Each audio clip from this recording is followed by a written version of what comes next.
নমস্কাৰ বন্ধুসকল, প্ৰথমে আপোনালোক সকলোকে মোৰ BA লাৰ্ণাৰ ইউটিউব চেনেললৈ স্বাগতম জনাইছোঁ। আশা কৰোঁ ঈশ্বৰৰ আশীৰ্বাদত আপোনালোক সকলো ভালে কুশলে আছে। ইতিমধ্যে আপোনালোক সকলোৱে গম পাইছে চাগে, আমাৰ অসম চৰকাৰে প্ৰতিশ্ৰুতি দিয়া মতে অতি শীঘ্ৰেই তেওঁলোকে বিভিন্ন চৰকাৰী বিভাগত নিযুক্তিৰ বাবে বহুতো পদ মুকলি কৰি দিব। সেয়েহে আপোনালোক সকলোৱে নিজকে ইয়াৰ বাবে ভালকৈ সাজু কৰি তুলিব বুলি আশা কৰিছোঁ। আপোনালোকৰ সহায় হোৱাকৈ আজি মই এনচিয়েণ্ট ইণ্ডিয়ান হিষ্ট্ৰীৰ পৰা হিন্দু সভ্যতা আৰু মহেঞ্জোদাৰোৰ বিষয়ে আপোনালোকৰ লগত থুলমূলকৈ আলোচনা কৰিম।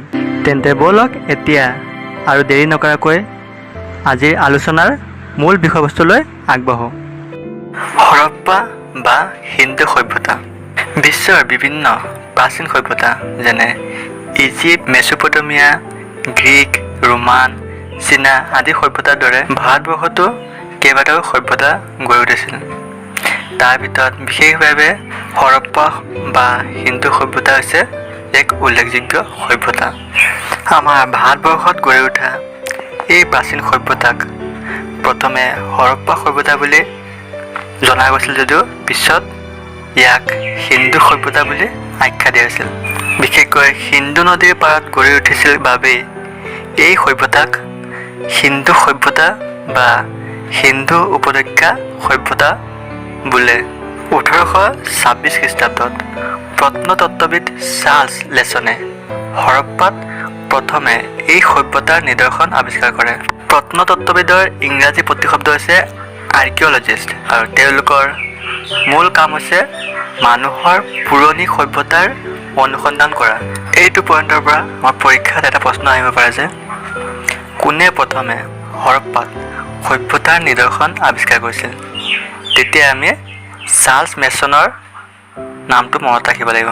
ইয়াৰ পিছত 1853 আৰু 1873 খ্ৰীষ্টাব্দত আলেকজেণ্ডাৰ কানিংহামে হৰপ্পাত ছাৰ্ভেৰ যোগেদি বা তেওঁৰ অনুসন্ধানৰ যোগেদি কিছুমান সামগ্ৰীৰ আৱিষ্কাৰ কৰিছিল। তাৰ পাছত 1922 চনত দয়াৰাম সাহানীয়ে হৰপ্পা সভ্যতাত খনন কাৰ্য চলাইছিল, যাৰ ফলস্বৰূপে ই যথেষ্ট গুৰুত্ব লাভ কৰে আৰু ভাৰতীয় ইতিহাসত এক নতুন অধ্যায়ৰ সংযোজন হয়।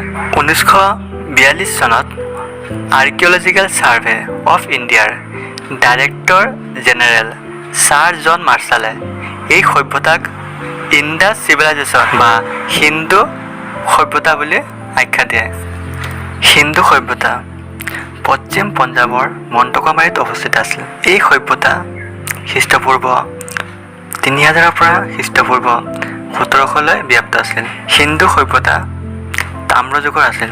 হিন্দু সভ্যতা এক পৰিকল্পিত নগৰ সভ্যতা আছিল, কিয়নো সেই সভ্যতাত পৰিকল্পিতভাৱে আহল বহল ৰাস্তাৰ ব্যৱস্থা আছিল। ইটাৰে 2-3 মহলীয়া ঘৰ নিৰ্মাণ কৰিছিল। স্নানাগাৰ, শস্যৰ ভঁৰাল আদিৰ লগতে তাত পৰিকল্পিতভাৱে নলা নৰ্দমাৰো নিৰ্মাণ কৰা হৈছিল, যাৰ বাবে হিন্দু সভ্যতাক পৰিকল্পিত নগৰ সভ্যতা বুলি আখ্যা দিয়া হৈছে। এই সভ্যতাক ব্ৰঞ্জৰ সভ্যতা বুলিও জনা যায়। হিন্দু সভ্যতাৰ মানুহে লতালক, বন্দৰ আৰু পোটাশ্ৰয় হিচাপে ব্যৱহাৰ কৰিছিল। কৃষি আছিল হিন্দু সভ্যতাৰ অৰ্থনৈতিক জীৱনৰ মূল ভেটি। তেওঁলোকে ব্যৱহাৰ কৰা তাম আহৰণ কৰিছিল ৰাজস্থানৰ পৰা, অৰ্থাৎ হিন্দু সভ্যতাত তামৰ এক বহুল ব্যৱহাৰ আছিল আৰু যিবোৰ তেওঁলোকে আহৰণ কৰিছিল ৰাজস্থানৰ পৰা। হিন্দু সভ্যতাত বৃহৎ আকাৰত এক শস্যৰ ভঁৰাল নিৰ্মাণ কৰা হৈছিল। তেওঁলোকে যাতায়াতৰ বাবে পোহনীয়া ঘোঁৰাৰ ব্যৱহাৰ কৰিছিল। হিন্দু সভ্যতাৰ মানুহে শিৱ পূজা, মূৰ্তি পূজা, প্ৰকৃতি পূজা আদি কৰিছিল বুলি বিভিন্ন প্ৰমাণ পোৱা গৈছে। তেওঁলোকে যিবোৰ মাটিৰে চিলমোহৰ ব্যৱহাৰ কৰিছিল, সেইবোৰত তেওঁলোকে ষাঁড় গৰুৰ চিত্ৰ ব্যৱহাৰ কৰিছিল। এই সভ্যতাৰ ৰাস্তাৰ দুয়োকাষে পানী ওলাই যাবলৈ নলাৰ ব্যৱস্থা আছিল। হিন্দু সভ্যতাৰ ধ্বংস বা পতনৰ মূল কাৰণ কি আছিল সেই সম্পৰ্কে বিশেষ একো প্ৰমাণ পোৱা যোৱা নাই যদিও অনুমান অনুযায়ী ধাৰণা কৰা হয় যে হিন্দু সভ্যতাৰ ধ্বংসৰ কাৰণ আছিল গৃহযুদ্ধ। বন্ধুসকল, বলক এতিয়া আমি ছবিৰ সহায়ত হিন্দু সভ্যতা সম্পৰ্কে থুলমূল ধাৰণা লাভ কৰিবলৈ চেষ্টা কৰোঁ। এই ছবিখন চায়ে আপোনালোকে নিশ্চয় গম পাইছে হিন্দু সভ্যতাক কিয় পৰিকল্পিত নগৰ সভ্যতা বুলি আখ্যা দিয়া হৈছিল। হাজাৰ হাজাৰ বছৰ আগতো ইমান ধুনীয়াকৈ ইটাৰ ব্যৱহাৰ কৰি ডাঙৰ ডাঙৰ অট্টালিকা, আহল বহল ৰাস্তা ঘাট, নলা আদি নিৰ্মাণ কৰিছিল। লগতে নগৰৰ দৰে বহুতো সা সুবিধাৰ ব্যৱস্থাও আছিল, যাৰ বাবে হিন্দু সভ্যতাক পৰিকল্পিত নগৰ সভ্যতা বুলি কোৱা হৈছে। পিছত এই ছবিখনত থকা ব্যক্তিজন হৈছে দয়াৰাম চাহানী। তেওঁ হিন্দু সভ্যতাত খনন কাৰ্য চলাইছিল, যাৰ ফলত হিন্দু সভ্যতাই যথেষ্ট গুৰুত্ব লাভ কৰে। এইখন চিত্ৰত মন কৰিলে দেখিব যে লথাল বুলি লিখা আছে। লথাল হৈছে প্ৰাচীন হিন্দু সভ্যতাৰ দক্ষিণত অৱস্থিত এখন চহৰ। এই লথালক হিন্দু সভ্যতাৰ মানুহবোৰে বন্দৰ বা পোতাশ্ৰয় হিচাপে ব্যৱহাৰ কৰিছিল। এতিয়া এই চিত্ৰখনত আপোনালোকে খাৰগৰুৰ চিত্ৰ দেখা পাইছে। সেই সময়ত হিন্দু সভ্যতাৰ মানুহে ব্যৱহাৰ কৰা মাটিৰ চিলমোহৰবোৰত খাৰগৰুৰ চিত্ৰ ব্যৱহাৰ কৰিছিল। পিছত এইখন চিত্ৰত দেখিবলৈ পোৱা মতে হিন্দু সভ্যতাৰ শস্যৰ ভঁৰাল এনেকুৱা আছিল।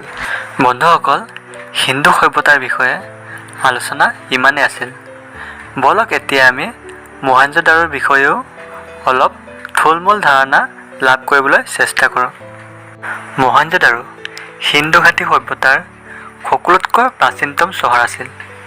ই খ্ৰীষ্টপূৰ্ব 1600 পৰা খ্ৰীষ্টপূৰ্ব 1900লৈ ব্যাপ্ত আছিল। ই সিন্ধু প্ৰদেশৰ লাৰাকানা জিলাত সিন্ধু নৈৰ পাৰত অৱস্থিত আছিল, বৰ্তমান পাকিস্তানত আছে। মহেঞ্জোদাৰোৰ অৰ্থ হ'ল মৃতকৰ টিপ বা টিলা। ৰাখাল দাস বেনাৰ্জীয়ে 1922 চনত মহেঞ্জোদাৰোত খনন কাৰ্য চলায়। মহেঞ্জোদাৰোত বৃহৎ আকাৰত ৰাজহুৱা স্নানাগাৰ নিৰ্মাণ কৰা হৈছিল। ধাতু হিচাপে তেওঁলোকে তামৰ ব্যৱহাৰৰ উপৰিও কাঁহৰ বিশেষ ব্যৱহাৰ কৰিছিল। তেওঁলোকৰ জীৱিকাৰ মূল উপায় আছিল কৃষি আৰু বেহা বেপাৰ। খনন কাৰ্যত তাত পূজাৰ সামগ্ৰী, কুঁৱা, পশুপতিৰ মূৰ্তি, কাঁহৰ নৰ্তকীৰ মূৰ্তি, শস্যৰ ভঁৰাল আদি পোৱা গৈছে। মহেঞ্জোদাৰোৰ ধ্বংসৰ মূল কাৰণ সঠিককৈ নিৰ্ণয় কৰিব পৰা নাই যদিও অনুমান কৰা হয় যে আকস্মিক প্ৰাকৃতিক দুৰ্যোগ, বিস্ফোট বা শত্ৰুৰ আক্ৰমণত সকলো ধ্বংস হৈ গ'ল। বন্ধুসকল, এতিয়া আপোনালোকক মহেঞ্জোদাৰোৰ পৰা লাভ কৰা কেইটামান বিশেষ সংগ্ৰহিত বস্তুৰ চিত্ৰ দেখুৱাব বিচাৰিছোঁ। এইটো হৈছে মহেঞ্জোদাৰো চহৰৰ চিত্ৰ। চাওক, ই কিমান ধুনীয়া এখন চহৰ আছিল, কিন্তু আকস্মিক দুৰ্যোগৰ ফলত ইয়াৰ ধ্বংস হৈ গ'ল। এই ছবিখনত থকা ব্যক্তিজন হৈছে ৰাখাল দাস বেনাৰ্জী। তেওঁ মহেঞ্জোদাৰোত খনন কাৰ্য চলাইছিল। এই ছবিখনত দেখিবলৈ পাইছে মহেঞ্জোদাৰোৰ ৰাজহুৱা স্নানাগাৰ বা ছুইমিং পুল, য'ত প্ৰায় শতাধিক মানুহে গা ধুব পৰা সুবিধা আছিল।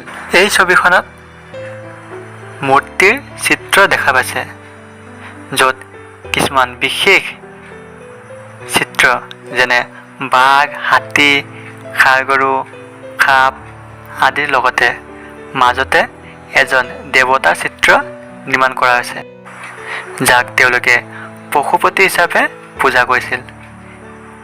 শিৱ বা মহাদেৱক পশুপতি হিচাপে জনা যায়।